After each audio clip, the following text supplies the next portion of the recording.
ایک دن حضرت ادم رحمۃ اللہ علیہ کا بخارا کے باغات کی طرف سے گزر ہوا۔ آپ ایک نہر کے کنارے جو باغات کے اندر سے ہوتی ہوئی گزرتی تھی بیٹھ کر وضو کرنے لگے۔ آپ نے دیکھا کہ نہر کے اندر ایک سیب بہتا ہوا آ رہا ہے۔ خیال کیا کہ اس کے کھا لینے میں کوئی مذائقہ نہیں، چنانچہ سیب اٹھا کر کھا لیا۔ جب سیب کھا چکے تو دل میں یہ وسوسہ پیدا ہوا کہ میں نے سیب کے مالک سے اجازت نہیں لی اور میرا یہ کھانا ناجائز ہے۔ اس خیال سے باغ کے مالک کے پاس گئے اور جا کر اسے اس امر کی اطلاع دی تاکہ اس کی اجازت سے حلال اور مباح ہو جائے۔ چنانچہ باغ کے دروازے پہ دستک دی جہاں سے یہ سیب آیا تھا۔ آواز سن کے ایک لڑکی باہر آئی۔ آپ نے اس سے کہا میں باغ کے مالک سے ملنا چاہتا ہوں، اسے بھیج دیجیے۔ اس نے عرض کیا وہ عورت ہے۔ آپ نے فرمایا اچھا اسے پوچھو کہ میں خود حاضر ہو جاؤں۔ چنانچہ اجازت مل گئی۔ آپ اس خاتون کے پاس تشریف لے گئے اور سارا واقعہ اس کو سنایا۔ عورت نے جواب دیا کہ باغ کے نصف حصہ میرا ہے اور نصف سلطان کا ہے۔ میں نے اپنے حصے کا سیب معاف کر دیا اور سلطان یہاں نہیں ہے، بلخا میں تشریف لے گئے ہیں جو بخارا سے 10 دن کی مسافت پر ہے۔ چنانچہ اس نے اپنا سیب کا نصف حصہ تو آپ کو معاف کر دیا، اب باقی رہا دوسرا نصف حصہ، اب اسے معاف کروانے کے لیے بلخ تشریف لے گئے۔ جب وہاں پہنچے تو بادشاہ کی سواری جلوس کے ساتھ جا رہی تھی۔ اسی حالت میں آپ نے سارے واقعہ کی بادشاہ کو خبر کر دی اور نصف حصہ سیب کے معاف کرانے پہ طالب ہوئے۔ بادشاہ نے فرمایا اس وقت تو میں کچھ نہیں کہتا، کل میرے پاس تشریف لے آئیں، میں اس وقت کچھ کہہ دوں گا۔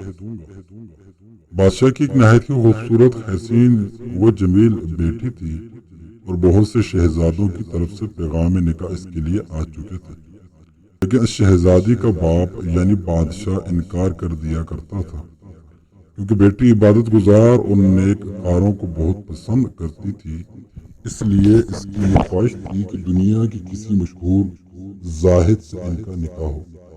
جب بادشاہ محل میں واپس آیا اس اپنی لڑکی سے ادم رحمۃ اللہ علیہ کا سارا واقعہ بیان کیا اور کہا کہ میں نے ایسا شخص نہیں دیکھا، صرف نصف سیب حلال کرانے کے لیے بخارا سے یہاں بلخ آیا ہے۔ لڑکی نے یہ کیفیت سنی تو نکاح منظور کر لیا۔ چنانچہ حضرت ادم رحمۃ اللہ علیہ دوسرے دن بادشاہ کے پاس آیا تو بادشاہ نے ان سے کہا جب تک آپ میری بیٹی کے ساتھ نکاح نہیں کریں گے آپ کو نصف سیب معاف نہیں کروں گا۔ حضرت ادم رحمۃ اللہ علیہ نے کمال انکار کے بعد نکاح قبول کر لیا۔ چنانچہ بادشاہ نے اپنی لڑکی کا نکاح ادم سے رحمۃ اللہ علیہ سے کرا دیا۔ حضرت ادم رحمۃ اللہ علیہ خلوت میں اپنی بیوی کے پاس گئے، دیکھا لڑکی نہایت آراستہ و پیراستہ ہے اور وہ مکان بھی جہاں لڑکی تھی تکلفات کے ساتھ مزین ہے۔ حضرت ادم رحمۃ اللہ علیہ گوشہ میں جا کر نماز میں مصروف ہو گئے حتیٰ کہ اس حالت میں صبح ہو گئی اور متواتر 7 راتیں اس طرح گزر گئیں اور اب تک بادشاہ نے سیب کا نصف حصہ معاف نہیں کیا تھا۔ آپ نے بادشاہ کو یاد دہانی کرانے کے لیے کہا اب وہ حصہ معاف فرما دیجیے۔ بادشاہ نے کہا جب تک میری لڑکی یعنی اپنی بیوی کے ساتھ جمع کا اتفاق نہ ہوگا میں معاف نہیں کروں گا۔ آخرکار شب ہوئی، حضرت ادم رحمۃ اللہ علیہ بیوی کے پاس جمع پر مجبور ہوئے۔ اس کے بعد آپ نے غسل کیا، نماز پڑھی، ایک چیخ ماری اور مسلح پر گر پڑے۔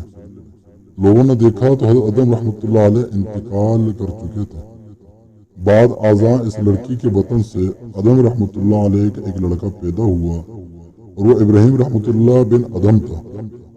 چونکہ حضرت ابراہیم کے نانا بادشاہ کے پاس کوئی لڑکا نہ تھا، اسی وجہ سے بادشاہ کے بعد سلطنت حضرت ابراہیم رحمۃ اللہ بن ادم رحمۃ اللہ علیہ کو ملی۔